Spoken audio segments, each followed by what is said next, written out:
Hey guys, welcome back. If you're new here, my name is Becca and today I have my November wrap up.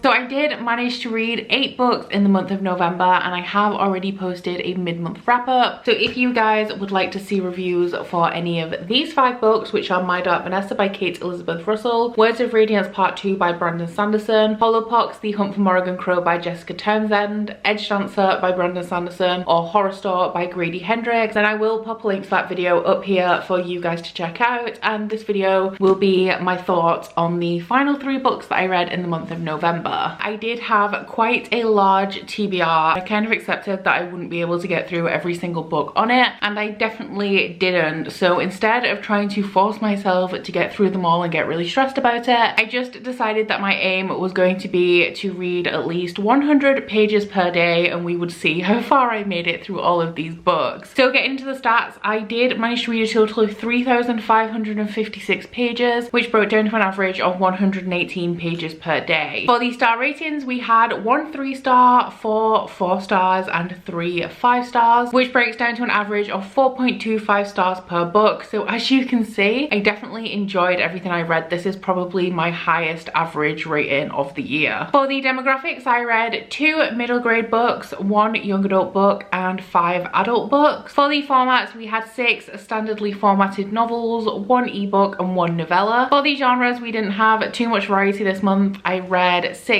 fantasy, 1 contemporary, and 1 horror. And finally, for the places where I sourced these books from, 6 of them are books that I have hauled in 2020, and 2 of them were from my pre-existing own TBR before the start of 2020. So getting straight into the reviews, we are going to start with the first book that I read in the second half of the month, and also the book which is the reason why I only read 3 books in the second half of the month, because that was The Mad Ship by Robin Hobb. This is the second book in the Live Ship Traders, which is the second trilogy in Robin Hobb's overarching Realm of the Elderlings series. All of the books in the Realm of the Elderlings, as far as I'm aware, are adult epic high fantasy, and the Live Ship Traders in particular centers on these really big ships that are made out of wizard wood, and when 3 generations of a family die on the decks of the ship, it does come to life. So in this series, we are predominantly following the Vestrit family, and they have fallen on tough times. They are in a lot of debt because a live ship costs a lot of money, and due to personal choice, they have decided not to pursue the most lucrative forms of trade. One of the main characters that we follow in the Vestrit family is Althea, and she is the youngest daughter. She has always been on the ship, she has always sailed with her father, and she is pretty much guaranteed to inherit the family live ship after her father has passed, and she has never been led to believe otherwise. So the story starts when Ephraim Vestrit, the patriarch of the family, is very ill and dying, and when he is taken to die on the decks of the ship to bring the ship to life, he makes a last-minute decision to give the ship to Althea's elder sister Kefria and her husband Kyle. This starts off one of the main plot lines in the book, which is Althea trying to prove that she's worth the family ship and doing everything she can to get it back. We also have a lot of small-town politics in here with the rest of the Vestrit family. There's also a magical plot line in here surrounding the live ships and also the residents of the Rainwilds, which is one of the most magical lands in the Realm of the Elderlings world. And then another very prominent plot line that we have follows a pirate called Kenneth, who is trying to become the first king of the pirates. However, the pirates do not want a king, but that does not put off Kenneth, who decides that he would like to acquire himself a live ship to help him with his goal of becoming the next pirate king. So I really love the second installment in this series. I've loved everything that I've read from Robin Hobb so far. Her books are extremely slow paced and very character driven. The Live Ship Traders is a multi-perspective series as opposed to the Farseer trilogy where you're very much locked in Fitz's head, and because of that I do think that I am enjoying the Live Ship Traders slightly more, just because we have a wider variety of characters that we are actually following. And while I do adore Fitz, being stuck in his head in the Farseer trilogy can be a little bit exhausting because he is very wrapped up in his own problems and he does tend to dwell on his misfortunes. In the Mad Ship, I feel like I gained a lot of clarification about the magical elements of the world. It also challenged a lot of beliefs about the magical elements of the realm of the Eldlings, which was interesting, and I'm fascinated to see how that is going to further develop in the third book and how that will have a knock-on effect for the rest of the series in this big realm of the Eldlings universe. I really love the majority of the characters in this series as well. There are some that I really don't like, but the power of Robin Hobb's writing is that she can really make you feel for the characters. I absolutely adore Althea. I love to hate Malta. I despise Kyle in a way that I have not despised a fictional character in a very long time. And I just have to appreciate Robin Hobb's writing for that fact, because she really makes me feel all of the emotions while I'm reading. If there's a character that I'm not supposed to like, she makes it so that I absolutely abhor them. And I think that that is definitely one of the reasons why she is a fantastic author. The character development was on point in here. There are some characters that I wasn't a huge fan of, or I kind of did like them but also didn't in the first book. Throughout this second book, I really disliked them, but by the end there has been like so much growth and development there that they are becoming to be a character that I not only like but I also kind of respect, which, given which character I'm talking about, is something that I never thought I would see. While there is a lot of sadness throughout this series and just terrible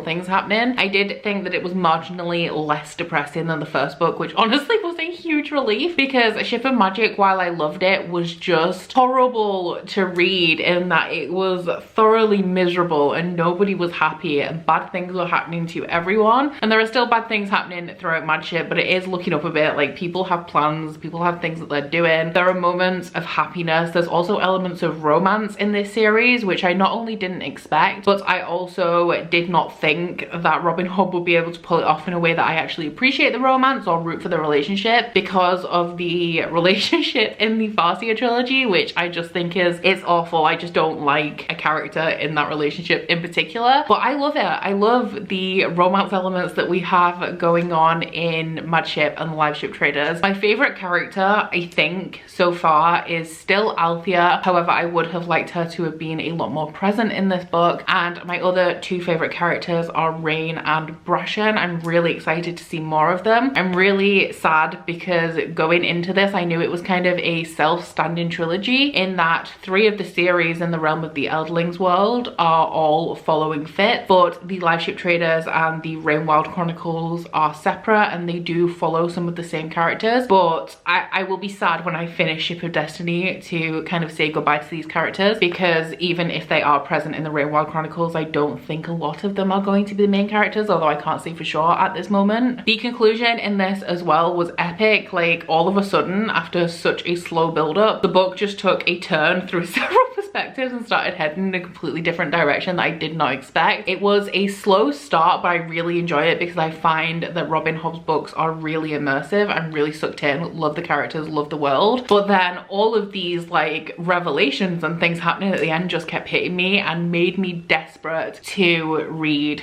Ship of Destiny, which I will be reading in January. So 5 stars for this one. Not sure if it's my favorite book in the realm of the Eldlings that I've read so far. I can for definite say that I am enjoying the Live Ship Traders a little bit more than the Farseer trilogy. The next book that I finished in November was This Savage Song by V. Schwab. This is a book that I buddy read with Jade from January Reads. We buddy read a book almost every month. At the moment, we're making our way through V. Schwab. Schwab already being Jade's favorite author, and the majority of these books are rereads for her, and I am reading the majority of them for the first time. So This Savage Song is the first book in the Monsters of Verity duology. It is a young adult urban fantasy, which took me by surprise. I didn't expect it to be urban fantasy for some reason, but it is a young adult urban fantasy duology that is set in a city of monsters. Many years ago, the instances of violence in this city rose to such astronomical heights that monsters started to be created as a result of this. In the present day, Verity City is split between the north and the south.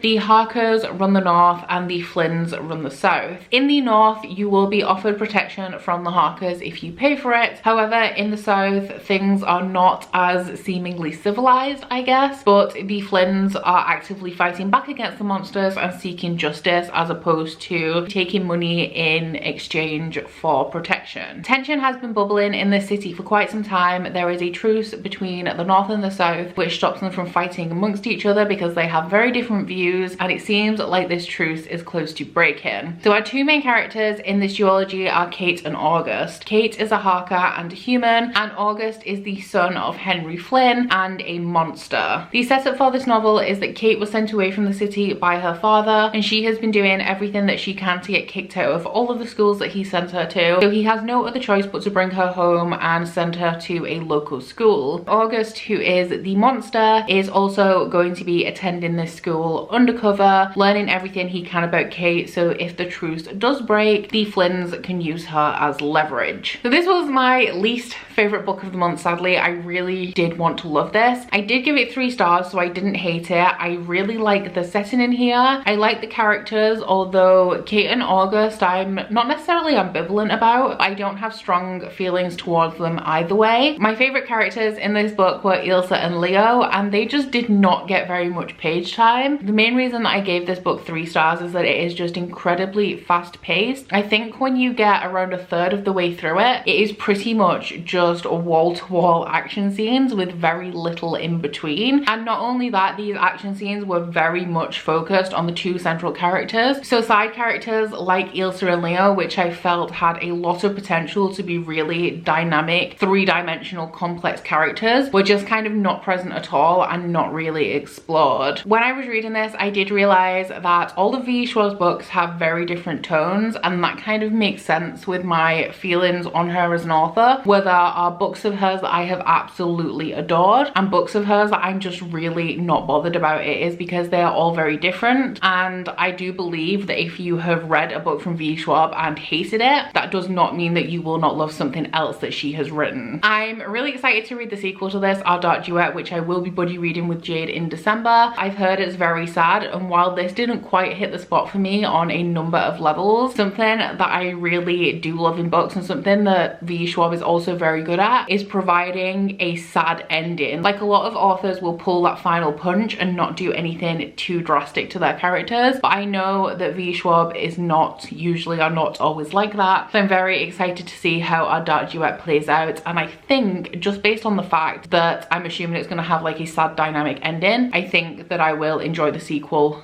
more than I enjoyed this one. And then the final book I read in November was a middle grade, and that was Escape from Aurora by Jamie Littler. This is the second book in the Frostheart series. It is a children's story that follows a young boy called Ash who lives in this very snowy landscape, and dotted around this landscape are strongholds. These strongholds are very isolated because in the snow we have monsters called leviathans that are known to attack people. So there are a group of explorers called pathfinders, and their job is to travel between all of the strongholds to trade and keep everybody connected, because it is impossible for the average person to traverse this landscape. Ash is a song weaver, which means that he has the ability to communicate with the leviathans, and this is something that is very looked down upon because the people of this world believe that song weavers can be brainwashed by the leviathans and then turn against the people. So when the leaders of the stronghold where Ash lives find out that he is a song weaver, they cast him out, and he finds himself upon the Pathfinder sleigh, Frostheart, where he embarks on a journey to find his parents who left on a pathfinding mission many years ago and never returned for him. I really liked the first book in this series. I gave it 4 stars. I really love the characters in here. I think that Ash is just absolutely adorable. My favorite character overall is Tobu, and I really do love Luna. As well as that, we have an amazing supporting cast of side characters, and just the characters and the cuteness of this really make it for me. I gave this book 4 stars as well. It is very fast paced. It's like a children's adventure story, and because it is so fast paced and so action packed, similarly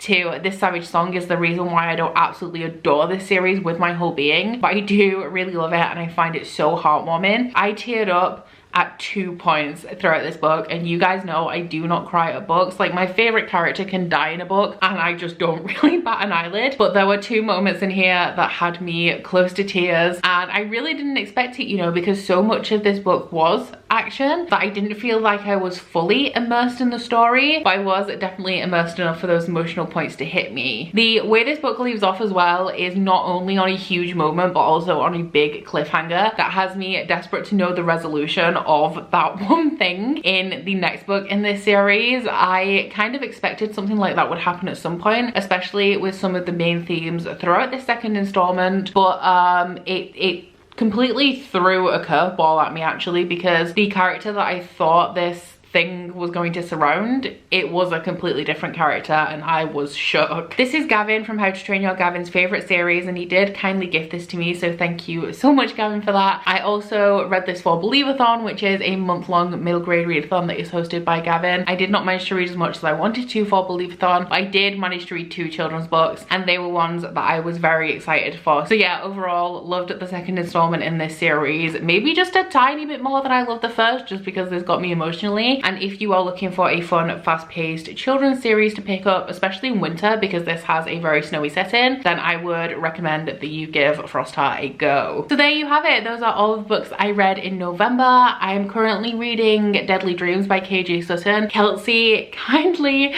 sent me an ebook copy of that ahead of its release yesterday, and I just had to dive into it straight away. So that is the first book that you can expect me to read in December. Once again, in December, I have a very hefty TBR that is comprised of books that I have to read for things like read-alongs, and also books that I really want to read. So I definitely have a lot of reading mojo right now. I am motivated to read audiobooks. Fingers crossed I will be able to do so. 100% not reading every single thing that I put on my TBR for this month, because I think it's around 5,500 pages, something ridiculous like that. But I'm going to read as much as I possibly can and watch this space if you would like to know my thoughts. Please let me know down in the comments if you have read any of these books and what you thought of them. Aside from that, please don't forget to like if you liked it and subscribe if you wanna. If you head into my description box, you will find a link to my Goodreads, Instagram and Twitter if you'd like to follow me on any of those, as well as link to my Bookish body butter and candle website, the Instagram for that, and 10% off discount code. But that's it from me today, guys. Bye! Oh, you bite your friend like chocolate. You say you'll go where nobody knows, with guns hidden under our petticoats. We're never gonna quit it, no, we're never gonna quit it, no.